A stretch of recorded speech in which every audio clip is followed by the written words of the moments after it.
Assalamualaikum warahmatullahi wabarakatuh. Perkenalkan, nama saya Putri Febrianti dengan NIM 2020131009. Program Studi Pendidikan Sejarah semester 3 Universitas PGRI Palembang. Di sini saya akan menjelaskan mata kuliah tentang sejarah Asia Timur dengan materi dinasti Han dan Tang. Dalam masa pemerintahannya, dinasti Chu dibagi menjadi dua, yaitu Chu Barat dan Chu Timur. Chu Barat bertempat tinggal di lembah yang terletak di antara Shanxi dan Gansu. Pada saat mereka dipimpin oleh Pangeran Kanfu, mereka bermigrasi dan menetap di daerah Chuan. Setelah itu, Chu Barat dipimpin oleh Wema. Mereka menjadi kuat dan sering disebut sebagai penguasa daerah barat. Lalu pada abad ke-8 dan ke-9 Masehi, kekuasaan Chu Barat semakin melemah sehingga dinasti Chu berpecah menjadi kerajaan-kerajaan kecil, dan raja terakhir Chu Barat adalah Yongman yang lemah tapi kejam pada masanya. Chu Barat mengalami keruntuhan, lalu kemudian muncullah Ping yang memindahkan pusat pemerintahannya dari barat ke timur. Maka dimulailah pada saat itu masa Chu Timur. Setelah Raja Ping memerintah, maka ibu kota pindah dari Sangkoloyung. Perpindahan ini dimaksud untuk menghindari serangan dari bangsa lain. Dinasti Chu Timur ini juga tidak mengalami perubahan, bahkan sebaliknya.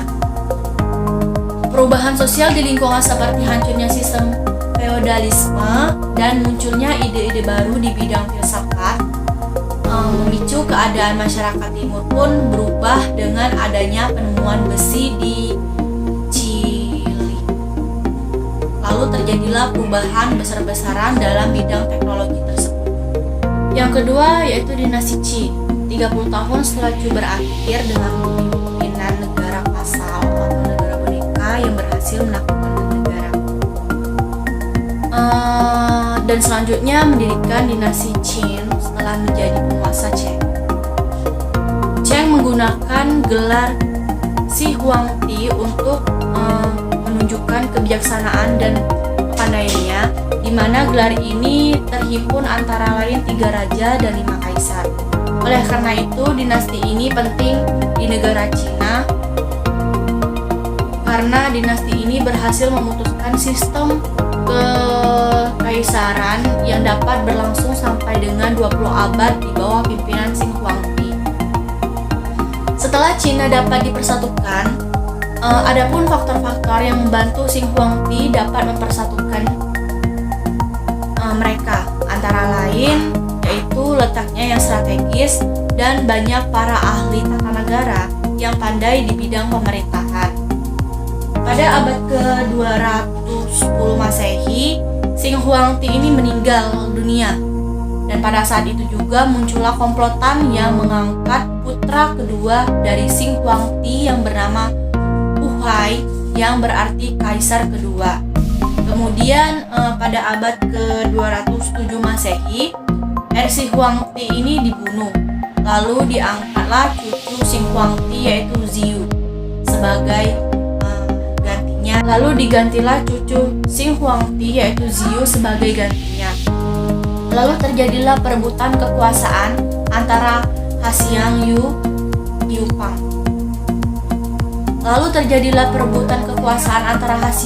Dan Yu Pang. Lalu berakhir kemenangan.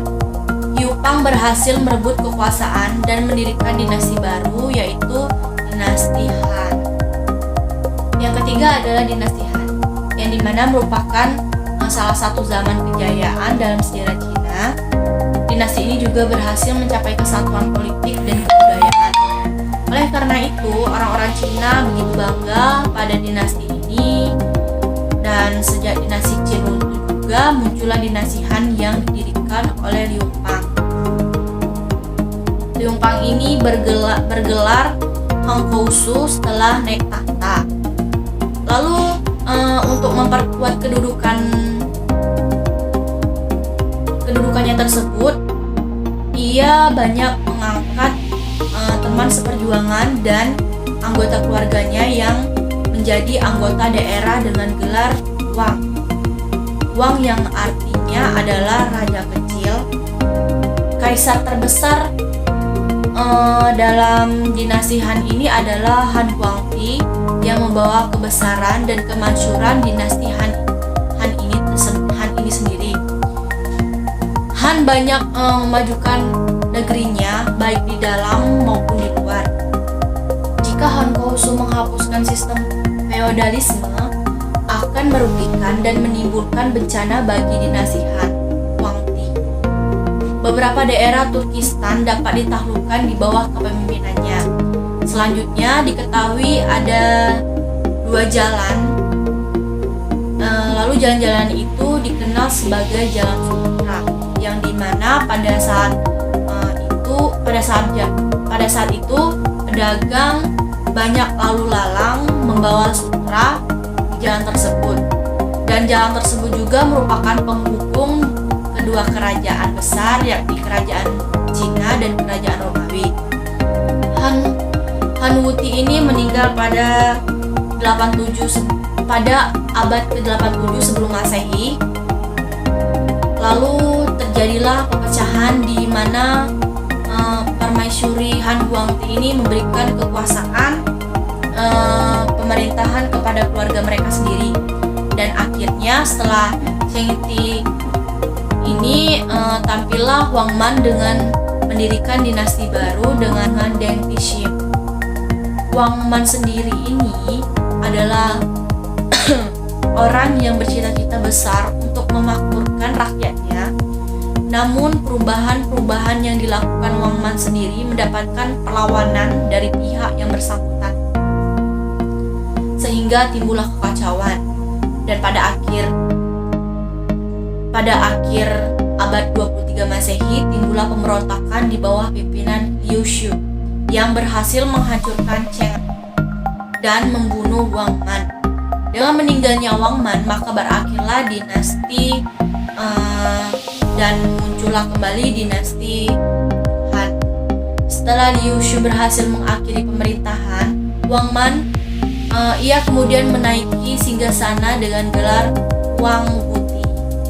Dengan adanya Guang Wuti itulah mulailah masa Han Timur dengan ibu kota di Loi atau Loyong.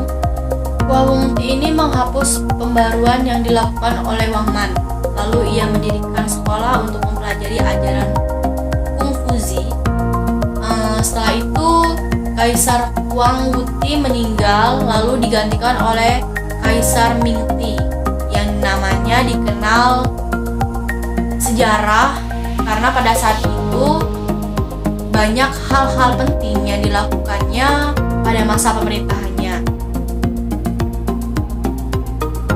Pada saat pemerintahannya itu, Mingti agama Buddha masuk ke Cina. Walaupun agama Buddha telah masuk ke Cina pada pemerintahannya, akan tetapi Mingti ini dan Changti terkenal dengan perlindungan ajaran Confucius. Setelah Changti meninggal, Han Timur makin melemah dan makin mundur. Banyak kaisar yang hangus bagaikan boneka. Akibatnya timbullah kekacauan dan membawa keruntuhan bagi dinasti Han sendiri. Dinasti Han membawa banyak akibat yang menyedihkan dalam sejarah Cina. Cina mengalami perpecahan di mana di antaranya kerajaan-kerajaan saling menyerang sehingga sering disebut masa kegelapan Cina pada saat itu. Dan yang terakhir itu adalah dinasti Tang. Masa dinasti Tang ini adalah masa gemilang dalam sejarah Cina. Pendiri dinasti ini adalah Liu Wang, bergelar Tang Kousu. Setelah ia meninggal, kemudian diganti oleh putranya Li Xinqin dengan gelar Tang Taisung. Tang Taisung ini dapat dikatakan kaisar terbesar dalam sejarah Cina karena seorang jenderal perang yang tampan, juga negarawan, sastrawan, dan imperalis. Pada zaman Tang sendiri, disebut sebagai zaman berkembang kekuasaan, di mana pada zaman Tang Taisung ini diadakan sistem ketentaraan. Dinasti Tang mengalami masa kejayaan lagi ketika dipimpin oleh Liu Qi yang bergelar Tang Hasuangsung. Akan tetapi Kaisar Tang Hasuangsung ini akhirnya jatuh juga di bawah pengaruh silirnya yang cantik yang bernama Wei Fei. Dengan demikian runtuhnya dinasti Tang. Baiklah, terima kasih. Mungkin hanya itu saja yang dapat saya sampaikan pada kesempatan kali ini. Saya akhiri, wabillahi taufiq wal hidayah. Wassalamualaikum warahmatullahi wabarakatuh.